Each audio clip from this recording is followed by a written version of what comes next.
Hi, and welcome to this episode of the Salty Fitness Podcast. Today, we're going to do a foundational podcast about Ray Peat. And we're doing this because we take a lot of information from him. I'd say he's kind of like the godfather of the bioenergetic view, even though he's not the originator.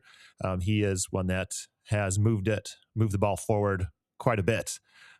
So we're going to do a little background. First, we're going to listen to Dr. Peat describe himself, and then we'll talk about some of his most controversial stances, look at his overall view of hormones. So I think this will be helpful for you if you're not aware of Dr. Peat to get to know a little bit about him. So let's start listening in now. In 1968, after studying many other things for about 12 years after getting out of college, I went to graduate school at the University of Oregon, specializing in reproductive physiology. Did my dissertation in 1972 on oxidative changes in the uterus with aging. And that had been one of my lifelong interests, was the physiology of aging. And it seemed especially relevant to the process of reproduction, because I had seen publications in the 40s and 50s in which they saw that when you make a graph of the baby's birth weight and head circumference, that both of these increase with each subsequent pregnancy, so that the older the mother is, the bigger her baby's brain is. That held true up until about the age of 38, and at that time, women were having many more babies each, and so it tended to be the third or fourth or fifth baby by the time she reached her late 30s. And at that point, instead of increasing the last birth before she became infertile, the last baby tended to be lighter with a smaller head. But the general drift of both aging and parity was for the birth weight and brain weight to increase steadily. And that was sort of in the background. I had started out intending to study brain physiology in graduate school, but I found that that subject was completely dogmatic, where the reproductive physiology actually tolerated a scientific approach. So that was a little helpful introduction, and I know he went on a little bit of a rabbit trail, but the connection he's making is between studying brain development, aging, and reproduction, because that brain development begins way back there, even from the beginning at conception. How healthy is the mother, and how will that child develop, both in the womb and then afterwards? So I find it really interesting, his time of being on the earth between 36 and he died just a handful of years ago. This was a time of pretty massive changes in the medical industry. And this is where you start to have the ideas of pharmaceuticals being a huge potential income money driver. And at the same time, you have other industries looking to utilize a lot of their waste products, seeing how they could use those waste products for turning a profit. And that's basically what you have in polyunsaturated fats. This is also what you have with the estrogens and using estrogen as a hormonal therapy. So these things, we're not going to go into depth on that, but this is just interesting because he grew up in a time where there was a lot of research kind of right around in pre-1940s, 50s that would fly directly in the face of the post like 1950s, 60s research. It's like it did a flip on certain things that were patentable, and as far as pharmaceuticals, and things that were cheap to create and make. So I also find it interesting in the middle of this that the first chronic drug to be used, before this time, most of the pharmacy efforts were aimed at acute illnesses, acute infections. There was never a chronic drug, the idea of, you need to get on this and you need to stay on this like a statin, like metformin, you need to stay on this for the rest of your life. And this will slow down your disease progress. Normally, the idea was, can we reverse this disease? How do we get rid of it? And how do we stop someone from dying? So it's interesting to me that the first chronic drug, in other words, the first drug really officially approved to be on for long term, was birth control. Birth control being a synthetic estrogen and a progestin, which is the synthetic version, the patentable version of progesterone. So I think that's definitely something like a judgment of God that we started here, and we can see the huge downfall of our health and of our system. And it's really, how it's used to how birth control is used in the 60s and so on. That was really a reflection of who we were as a people in our rebellion to God. And now it looks like, there are consequences for our rebellion. So synthetic estrogen was even promoted for women in pregnancy. And I'm mentioning estrogen a lot because a lot of his study was done in that field of estrogen. And again, this is the time period that he lived. He got to see the research before, the research completely contradictory afterwards, and got to see the health industry rise to what it is now, which is the most profitable industry there is, even above entertainment, even above technology, is healthcare, so-called healthcare. But back to estrogen here, it was used all the way up until 1971, where they had to cut it off because it was so obvious that it was doing all of these things, just terrible for pregnant women, causing cancer, causing miscarriages, which it was promoted as being able to help, causing infertility, birth defects, all kinds of just terrible results. And I would say that from my observations, it was right around the 70s and 80s where you really start to see the longer term effects of some of these things being introduced, including PUFAs up here. You don't see the effects short term always and right away, but when you look at our health history, you see this big drop off begin right around the 70s and 80s, which is right where I was born in 81. And so since that time, there's been these consequences. These are just a couple, but these are some of the most wild, consequences that you can drop fertility within one generation by 50%. I mean, that's wild. Men's testosterone is right there, about the same. And remember, fertility means it's both in men and women, not just women. Now we've managed somehow to turn the ship on our longevity, being the first generation since we were a nation to not progress our lifespan by a generation to generation, but we are now turning the ship. We are going downwards, and we're the first ones to do that.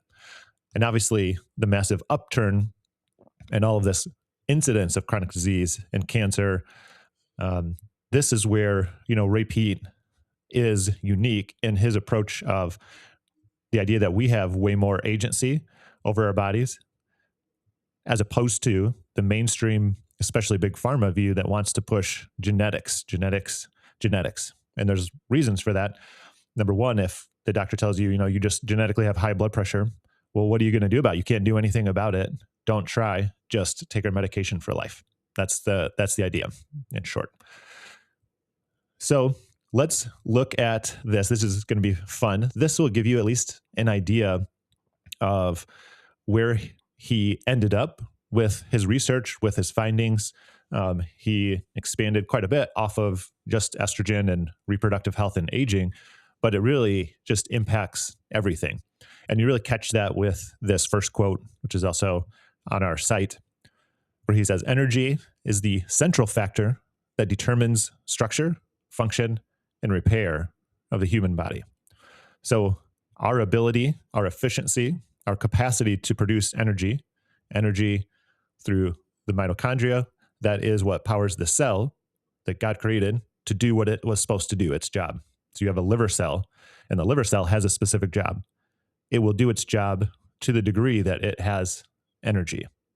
Same thing with your lung cell, your muscle cell, your heart cell, your brain cell. They all have different functions, but how well each of those cells are producing energy is how well it's going to do its job.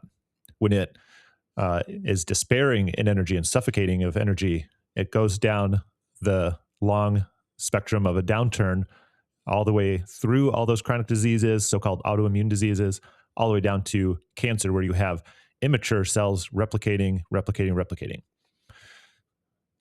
So let's look at a couple other stances that he took. And this is related to this quote. Mitochondrial dysfunction is central to aging, cancer, and just our overall degeneration of our body and cells. I just explained that pretty well. Cancer, like I mentioned, is really a metabolic disease, and he wasn't the first to say that, but he caught on to other research in the past that had been there saying, actually, this isn't so genetic. This is very metabolic. And then the gut issues can be widely misunderstood. Endotoxin is a product really of poor energy and in the gut. And it is a major driver of systemic inflammation really being the driver to all of these things, aging, cancer, just general degeneration of cells. Okay, so all this in general should be saying to you, like, perhaps we do have a lot more agency over our health, and we're not just pegged by our genetics to suffer certain diseases and whatnot. That's a very different view than you're going to get from mainstream medicine. Here's a couple on estrogen. Some of these are in quotes. So they're quotes. Some of them are ideas, not direct quotes. But here's a quote. Estrogen is not the primary female hormone. This has been pushed by mainstream medicine when they found that estrogen is extremely cheap to make. You can patent it. You can literally make it from soot, from smoke. And it's extremely cheap. It's about 100 times cheaper to make than progesterone. Natural progesterone, of course, isn't patentable, so you can't really make money on it. I'll start with a quote again. Estrogen is not the primary female hormone. It is a stress hormone. It has a function, but it's a function of more of stress, something's wrong, not a good hormone we want high all the time. If there is such a thing as a primary female hormone, he continues, it's progesterone. Okay, next point. Estrogen is fundamentally inflammatory, carcinogenic, that means cancer-causing, and degenerative. That's why you would call it a stress hormone. Progesterone, on the other hand, is protective, and this means both in men and women, but particularly in women and at different and varying levels throughout their cycle. Here's a quote. Hormone supplementation is required to reach normal levels just 50 years ago. In other words, a normal testosterone level for men is very hard to get now. We just, the doctor will just, not the doctor, but the industry, medical industry, would just keep lowering the standards as they get averages of the average man today.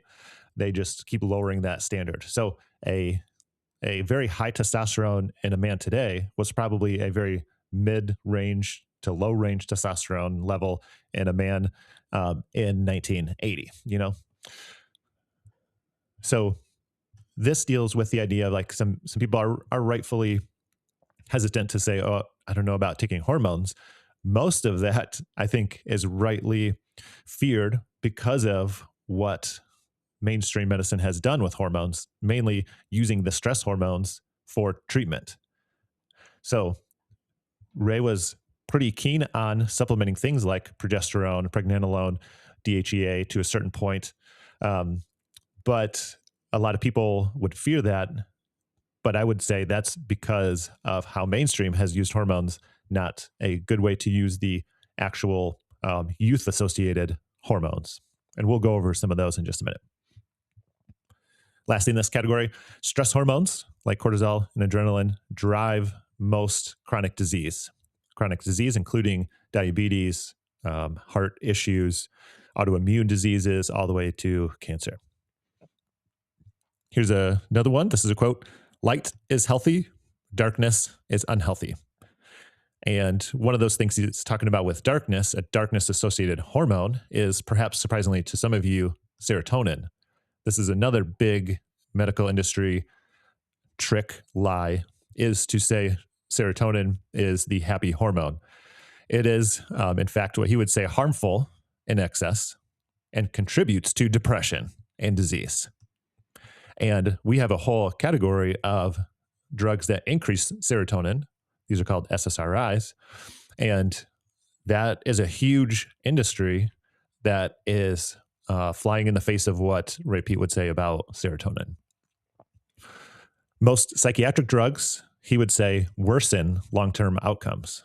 And this is really true. There can be some short-term effect of SSRIs, especially to almost just kind of numb you, which is a stress response of serotonin. It's actually useful to help bring all emotions, kind of flatten them for the sake of a short-term acute stress, but not for long-term help. That does not help. It actually creates problems being long-term in your body.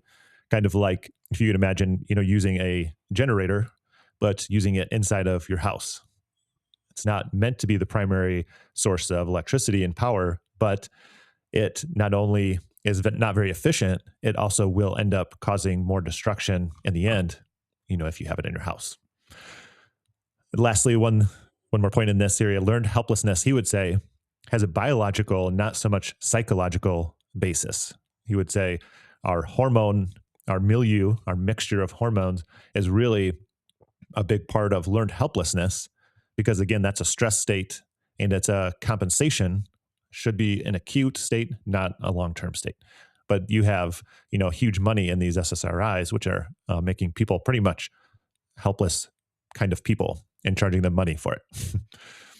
Okay, a little bit. Let's get into some food thoughts he had too. CICO, other words known as calories in, calories out. The idea that if you want to lose weight, you just have to eat less calories than you burn. If you gain weight, that's because you're eating more calories than you burn. He would say that idea is nonsense. He says the mere existence of the thyroid disproves it. And the reason he can say that is because you can take people and put them on whatever calorie in that you want, but you have someone that's hypothyroid, someone that has good, and compared to someone that has good thyroid, they're going to put on weight completely differently. So the thyroid, one of its main functions is to adjust the basal metabolic rate. So that's a long discussion, but in other words, I know this just frustrates a lot of people because they work really hard. They do hard calorie deficits. They might eat 1,500 calories a day, or they're doing intermittent fasting or skipping a day or two every week, and they still can't lose weight. And people, keep telling them, well, you're just eating too many calories. You just got to burn more calories. You just got to exercise more and eat less. Now, once in a while, that is true for some people, but I would say for almost the majority of people that are actually working at it, they're causing more problems by not eating enough than by trying to cut calories. So that's a huge one. This is so just ingrained in us that, just eating more is going to make you fat. Eating less will make you skinny. Exercising more makes you skinny and healthy. So there's some kernels of truth in there. You could be losing weight, but are you losing fat tissue, more fat tissue? For example, when you fast, even for a day or a couple of days, they've shown you're losing about 80% of muscle mass, 20% fat. So sure, your scale can look lower and, look, I'm fasting, I lost weight, but that is not what I would call healthy. That is, you are probably in a lower degree of health after that than you were before.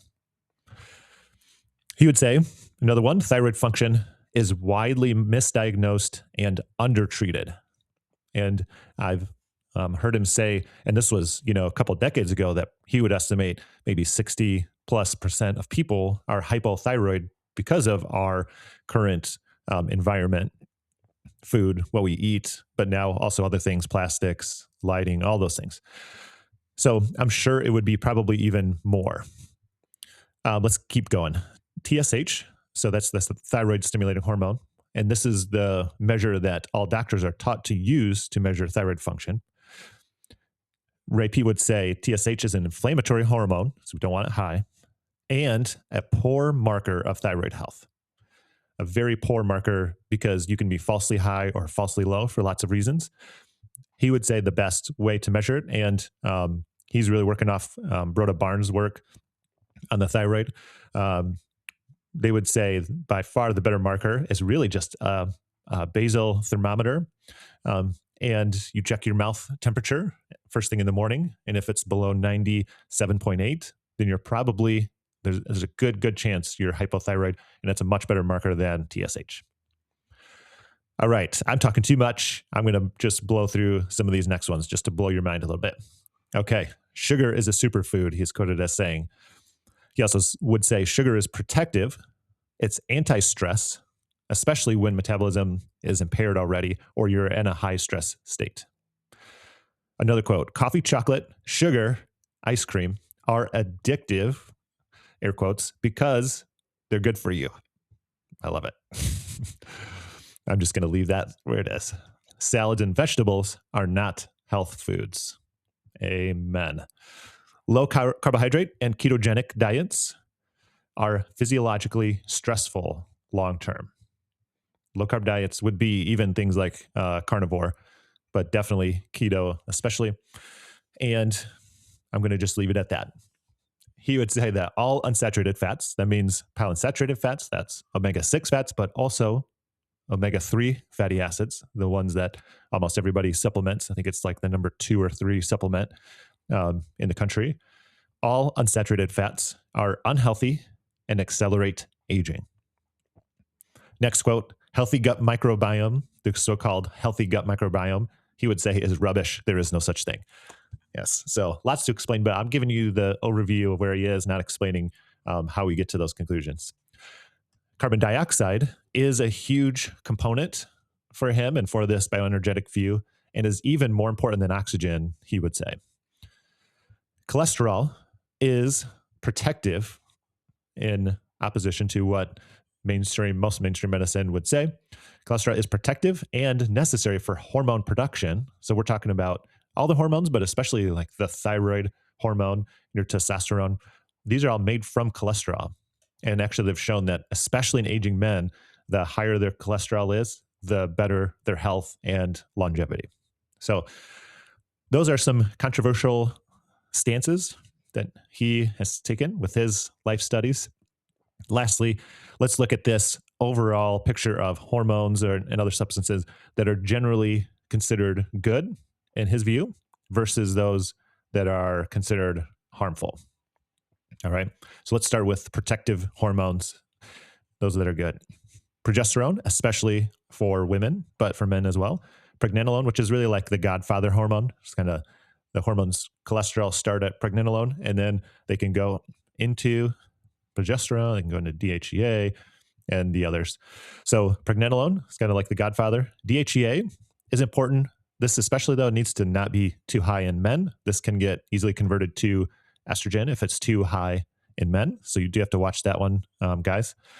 Testosterone obviously is very protective, and especially to vital organs. Testosterone is actually highest in places like the heart, lungs, and brain because it protects from, where's cortisol at? Is that not? Oh, there it is. Because it protects from cortisol. Cortisol breaks tissues down, literally eats your body alive in order to make energy when it's needed. Again, that's okay when it's once in a while in acute stress and then it's done. But if you're constantly eating away your body, obviously not good. Testosterone protects against cortisol. Should, if it's there. If you're at 200, it's not doing much for you. Thyroid is obviously, and maybe not obviously to you yet, but is definitely probably a main focus of Ray Peat's work and many in the bioenergetic view. This would be almost a very, very central hormone that he would say is probably one of the biggest reasons why we have such terrible health right now.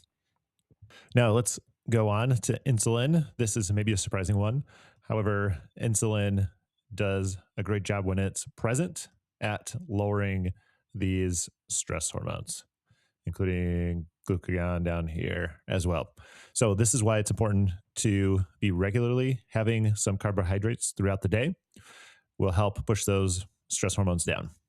Carbon dioxide might be a surprising one for many of you as well, but carbon dioxide is truly the a very important marker for health, because when that's doing well and that's high enough, then it's helping push oxygen into the tissues at a better rate. A lot of people are excited about nitric oxide, which you'll notice is on the harmful side. And nitric oxide is really the backup to carbon dioxide. Carbon dioxide is the one you want to be fairly high and active. When it's low, then nitric oxide starts to take over, but it has a lot of negative side effects. I know you've heard, it's a vasodilator, but really carbon dioxide is the primary vasodilator we want. Nitric oxide comes with a lot of side effects when it's there chronically. And then GABA, also one of those protective good hormones. Let's move to these harmful ones, especially, all these hormones have a place. So it's not to say you want zero of any of these hormones. However, you want to picture them kind of like the sprinkler system in a business office. And so the sprinkler system is there and it will save you in the sense from, if there's truly a fire going on, you want that sprinkler system. It could save lives. It could save equipment, save a lot of money, save the building.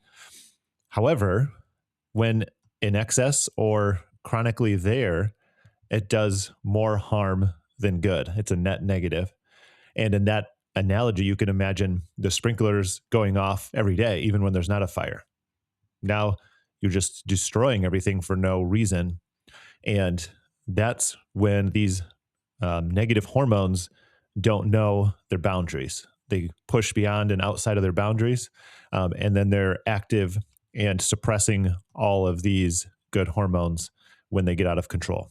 So some of these hormones would be things like cortisol, adrenaline, probably familiar with those. Estrogen, we've talked about that a lot. That's a big one. Prolactin, for example, on a blood test, prolactin is actually a good marker to look at because it'll tell you if there's a bunch of estrogen hiding in your tissues. Even if your estrogen blood levels are totally fine or even low, you could still have very high estrogen. Prolactin would be a good marker to look at, and you would want that lower than the standard that's currently given at the low end or even lower. Serotonin is maybe another surprising one, called the happy hormone, but that one in its class of SSRIs, like we talked about, is a nasty hormone to have in excess and chronically. We talked about nitric oxide. Glucagon is one of those hormones that will start breaking down tissue, just like cortisol and adrenaline, to create glucose or energy because you're not getting enough in your diet or you're too stuck on fat burning. And that is a destructive hormone to have chronically high. Growth hormone is maybe another surprising one, especially, bodybuilders or people that lift would generally say, oh yeah, we want lots of growth hormone, but you want it at very strategic places and you want it only when it's needed most. For example, going through a growth spurt. However, this is not the primary function of growth hormone to just give you bigger muscles when you're lifting. We're going to be quick, so I'm going to keep going. A lot to be said, but parathyroid hormone is also one you don't want to see high. That's a stress indicator. Aldosterone, angiotensin, these are things often related to blood pressure.